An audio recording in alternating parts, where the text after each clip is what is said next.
They just have this star power. They upstage everybody else just by their very presence. These cameo appearances by somebody that steals the show and is really just more at a different level, just more than everybody else there. Special, elevated kind of status. We've been exploring the value of equity over the last few weeks. And today we're talking about moral communities. And I want to suggest if we care about equity and we want to create a community that is abounding with inclusivity and accessibility, we cannot have any red shirts and we cannot have any guest stars and cameos.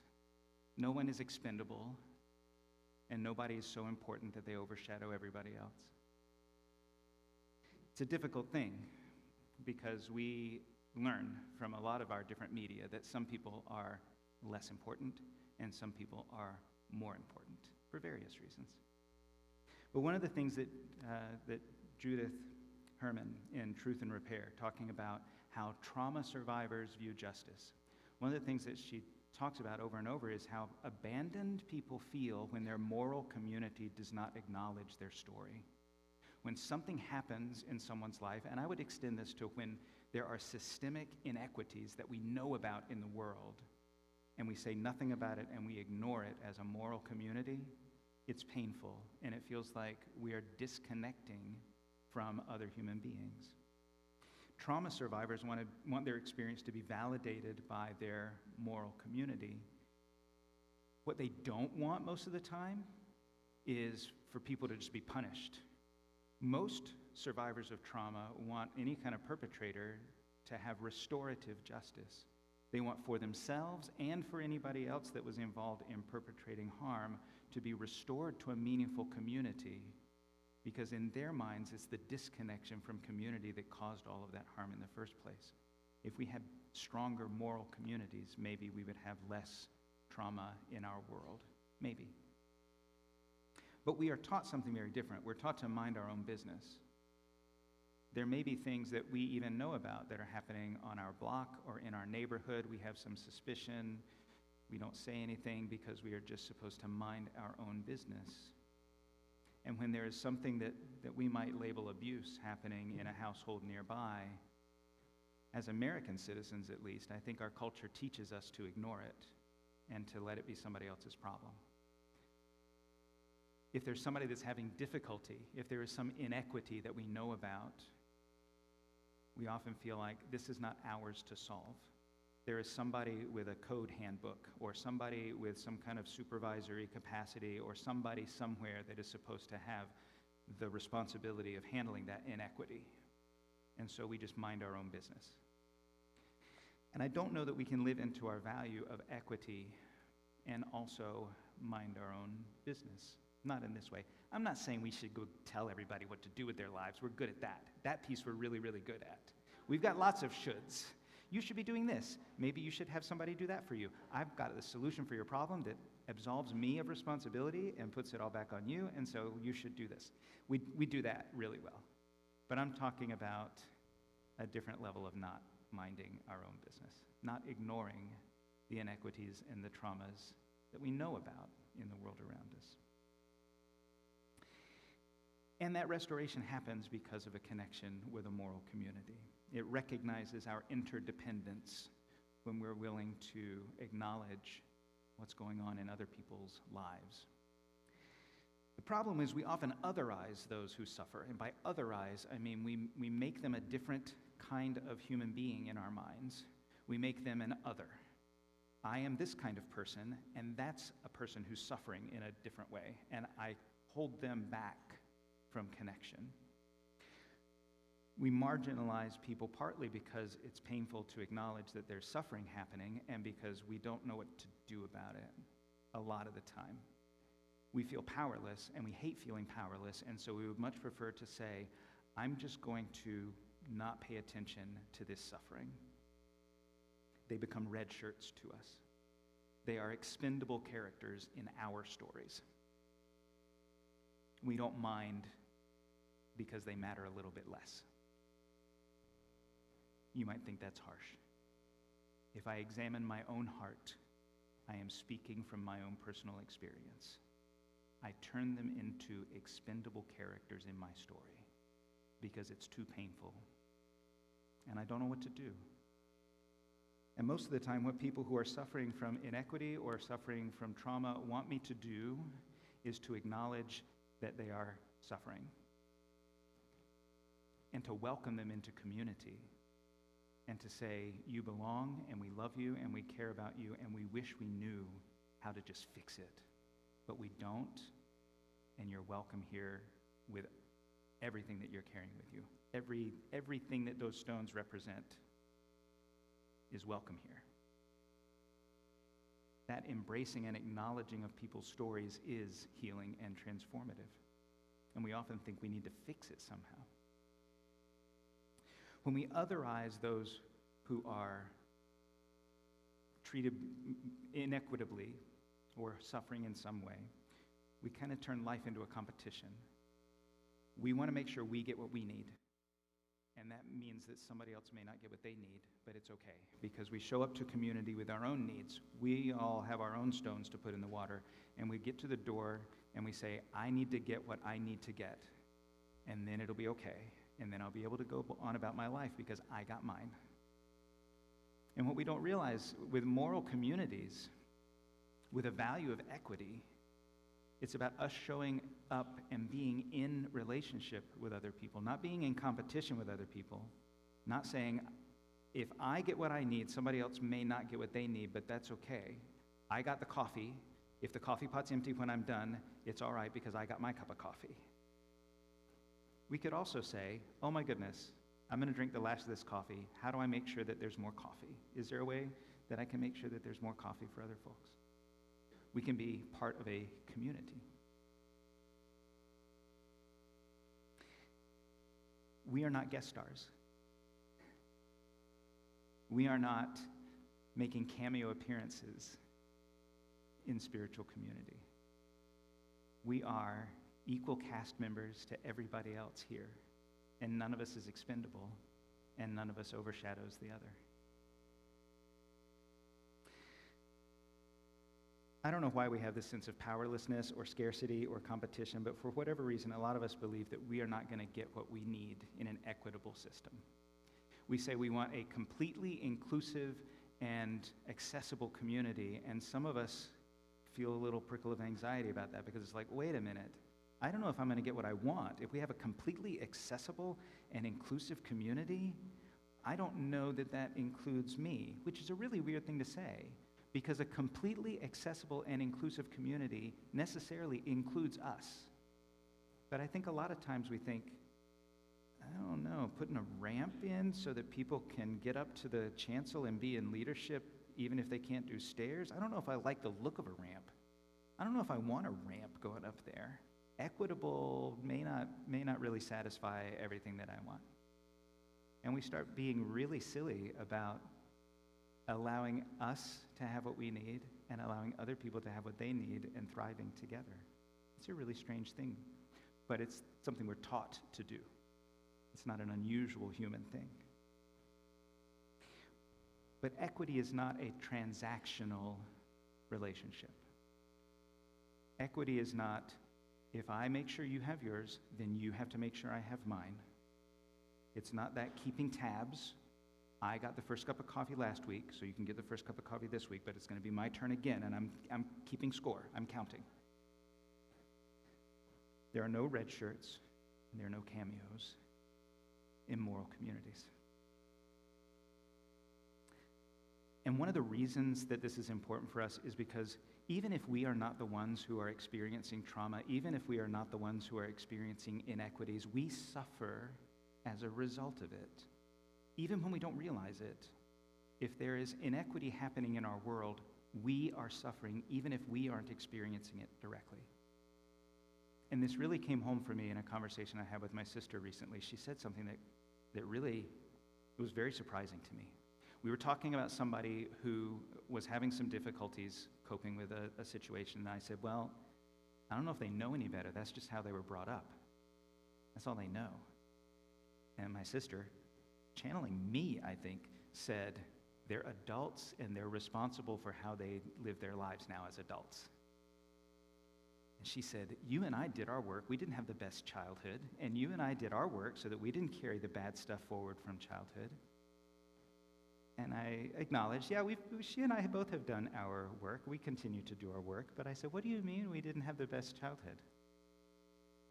I mean, I don't think we had the best childhood, but I wasn't sure what she meant by that. And she said, well, you know, I stayed under the radar and just tried to stay out of everybody's way, and you decided that you were just going to do whatever you wanted and get hit. And I said, that's not how I remember our childhood at all. I mean, there were times when there was physical punishment for perceived misdeeds, but not regularly. I did not have an abusive childhood. Maybe I could count on one hand the number of times that my dad decided that was the required punishment for something. But the more I have learned about trauma and our experiences, especially in formative years, it only takes one time of that traumatic, painful experience sets us up to be afraid of it happening again. And when we live out of that fear that it's going to happen again, then it changes the way that we think about our relationships. And my sister, who did not experience the same direct treatment that I experienced, she witnessed it, and it changed the way she thought about her relationships. And so we witness things happening in other people's lives, and we take on something of that because we're human, because we empathize, because we're inextricably interwoven with every other being on this planet. It matters. Bystanders are not unaffected. And because it's painful, we want to hold people at arm's length. Because it's painful, our response is to tune it out. We don't like feeling that pain. It's too much to hold. And some of you have already been thinking, Randy, last week you said I didn't have to hold everything in my container. And now you're saying I have to open myself up to the pain of all these other people. Which one is it? Because you said that I didn't have to hold it all. You don't. You don't. As individuals, we can't. There is too much. But as parts of moral communities, we must. One toothpick breaks easily and cannot balance no matter how skillful you are. A bundle of toothpicks does not break and balances upright just fine. I read the statement from the UUA about Israel and Palestine because it's something that we as a moral community have to hold. The Unitarian Universalist Association has to hold that somehow. You as an individual human being might not. You might not be able to. You might be too close to it. You might be too distant from it. You might have lots and lots of other things in your personal life that you're holding. You might not have room in your container for that. And I just want to name that's okay. But as part of this moral community, together, we, with other Unitarian Universalist congregations, we have to hold it. That's what Greater Cleveland Congregations is all about. As individuals, we cannot hold all of the needs in Cuyahoga County, but as a collective, we must show up. Showing up is all it takes to be able to say this is important. That's why what you all did on Tuesday night, when you just showed up to a place, you communicated to people that something was important. You said it matters that Cuyahoga County has a justice system that harms children. That matters. It matters that we have elected officials who want a more restorative, effective, just justice system. That matters. And when we show up as in number, we communicate that. And you don't have to do more than you can hold. But if only a few people show up because they can contain all of that in their container, that's not a moral community, really. It's a few representatives casting vision. But when we all show up, there to hold us together, if it gets a little bit too much, you know what? If I put this broken toothpick that Claudia completely obliterated, if I put it in here, Those other toothpicks hold it up fine. Don't quite repair it. That might be deeper work. But in order for us to create and sustain fully accessible and inclusive communities, what we say we covenant to do with equity if we accept the revised statement of our values. Create and sustain fully accessible and inclusive communities. We cannot be competitive in how we show up. It's a call for us to be responsible for what we collectively co-create, interconnections with one another, to understand the difference between I and we.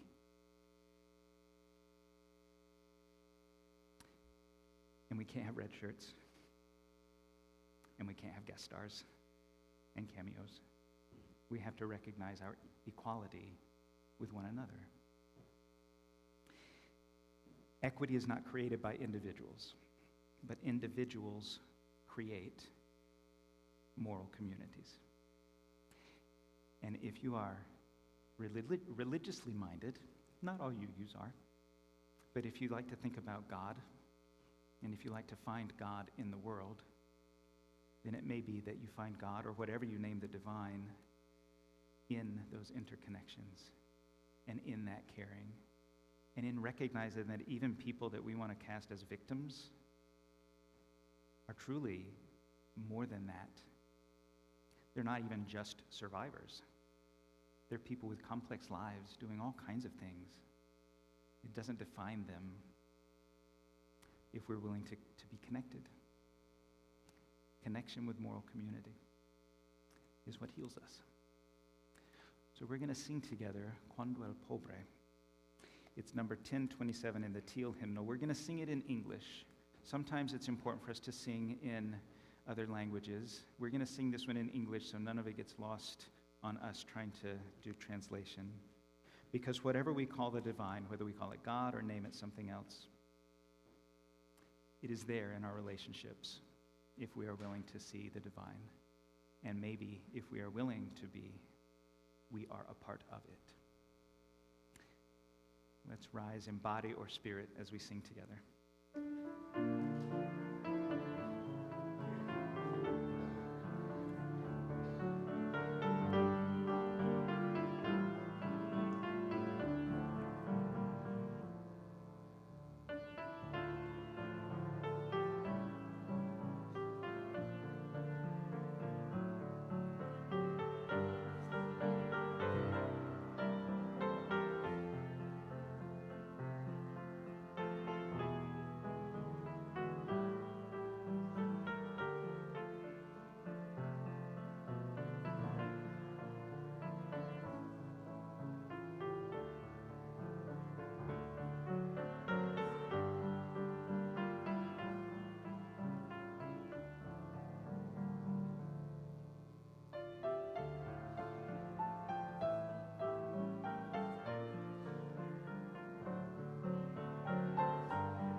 I have so many announcements, you're going to lose one of them.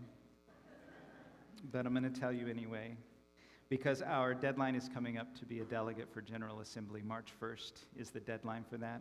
There's a form that you'll be able to find. I think it's on our website in a pretty easy to find place, but it's also in the newsletter. And if that fails, there's going to be a couple of board members at coffee hour that are sitting there just to talk about board stuff. If you want to talk board stuff with board members, they're going to be there. And you might just mention to them and they'll get you connected. I don't think we have a full list of people yet. We can have up to 7 delegates for General Assembly. Last year we had to turn a couple of people away. I'm hopeful that this year we have to turn a couple of people away because we have so many people enthusiastic about it. It's virtual this year, so you don't have to travel anywhere. That's not a plus for some people. But if that's a plus for you, please consider that as another reason to be a delegate for our congregation this year. We do have another listening circle about visioning for this congregation on Thursday over Zoom. There's still room in that link in the newsletter. We have stewardship gatherings coming up. Gratitude gatherings happened a couple yesterday, a couple today, some next week. I hope you will participate in those if you haven't RSVP'd. It was a great time for members to connect with one another, and I think you're going to enjoy the couple of hours. To me, it's worth it. Potluck on March 10th, our second Sunday meal in March will be a potluck. Some people get very frustrated if I don't announce it way ahead of time. So plan your potluck recipe for March 10th. It's going to be exciting. If you have time during daytime hours and would like to be an office volunteer, it's a really easy thing to do, but it helps things run more smoothly here. And so if you have time during like one day every week that you want to come in and serve as an office volunteer, we could use maybe 3 more people serving in that role, and it would be really helpful. You can let me know. You can let Rita O know in the office, and we'll get you set up. I saved it for last. I wasn't supposed to save it for last. I was told yesterday not to save it for last. I need to let you know some news about Allen, Georgia. It's exciting news, but it's also going to be hard news for us. Some time ago, Allen, Georgia was in the process of candidacy in the United Methodist Church for ministry, and for various reasons, he took a little bit of a detour from that and has been with us